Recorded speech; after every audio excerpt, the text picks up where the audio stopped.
Hi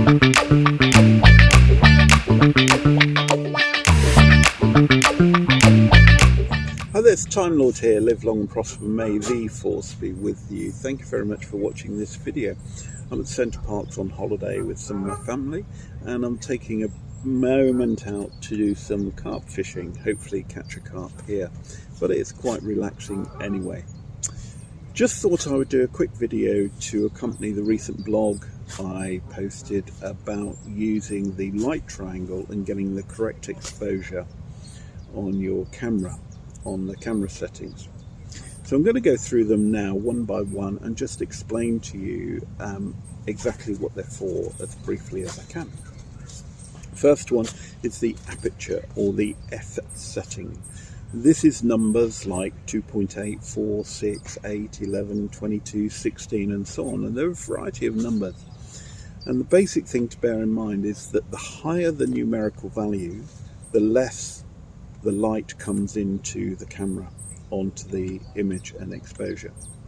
So an f2.8 or f4, lots more light will be coming into the camera than if it's at f16, f11 say. And then there are the numbers in between. That's the aperture. You then have the shutter speed, and the shutter speed can be anything from, for example, 30th of a second, it can even be several seconds, to 250th, a 1200th, and so on.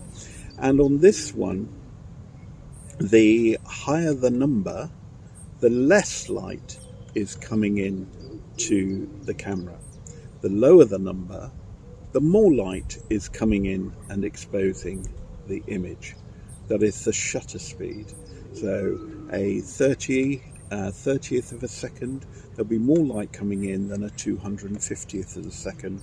The shutter reacts a lot quicker on the higher numbers. The third setting is called the ISO, or the ISO.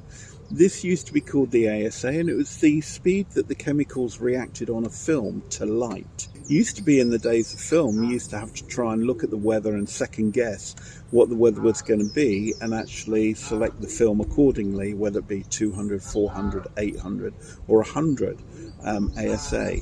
But now with digital cameras, the advantage is you can actually adjust that setting.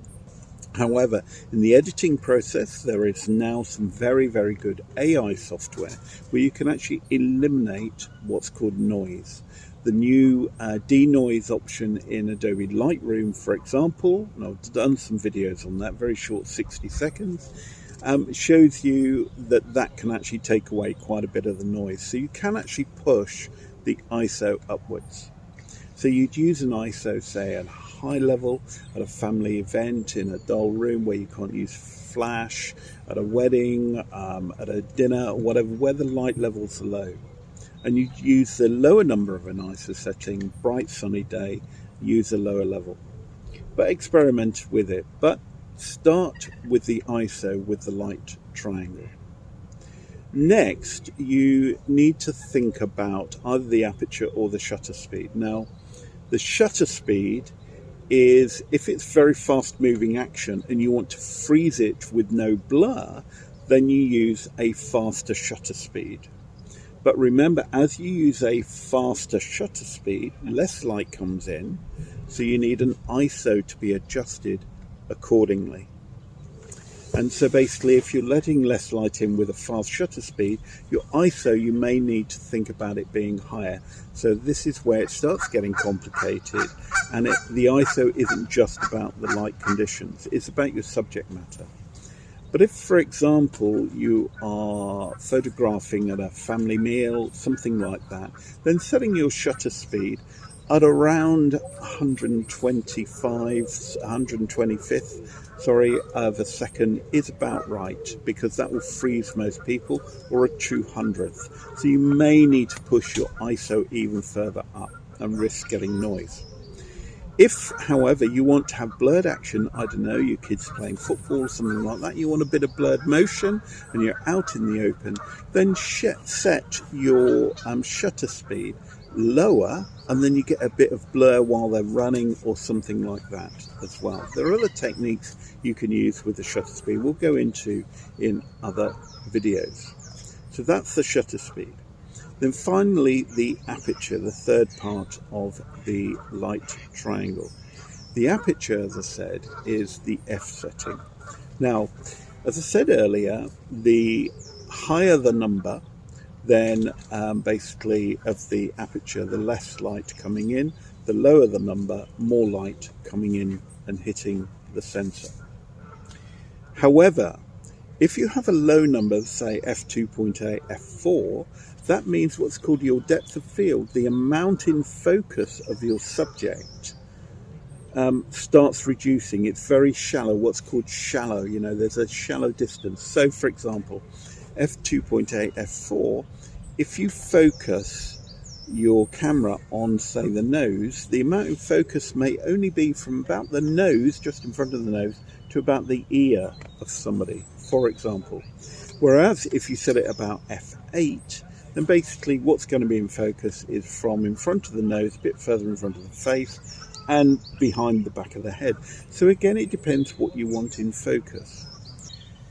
So with the aperture, you can create an effect where the background is blurred and the person is in focus. Or for instance, on landscapes, you want it all in focus, so you might set it at f11, f16. Generally speaking, as a general guide for most photography, like portraiture, events and so on, you need a aperture of around f8, so that when somebody's standing, say here, and then somebody's standing a bit behind, you want them both in focus. f8, f11 will generally do that for you. So f8, 11 in that situation. For landscapes, between f8, f16 is generally the settings to use there. And then if you want to do some more closer up, where you're doing close up at an event of a kid's face, they're laughing, they're playing, and you're zooming in and focusing on their face, and you want all the background blurred, then you're going to be talking of f4, f2.8. But then again, the ISO, if you put it at f4, you may need to take the ISO down and let less light into the camera. But as a general guide, you're at an event and it's reasonable lighting, set your ISO at about 125 to 200, set your aperture around 8, f8, and set your shutter speed at about 125th. Try that. That will generally be it. But as a starter, if you want to really get off with a starter, landscape, inside and so on, set your shutter speed at 200, ISO at 200, and your aperture at f8, and then move things around from there. That's me. That's the Time-Lord. Live long and prosper. May the force be with you.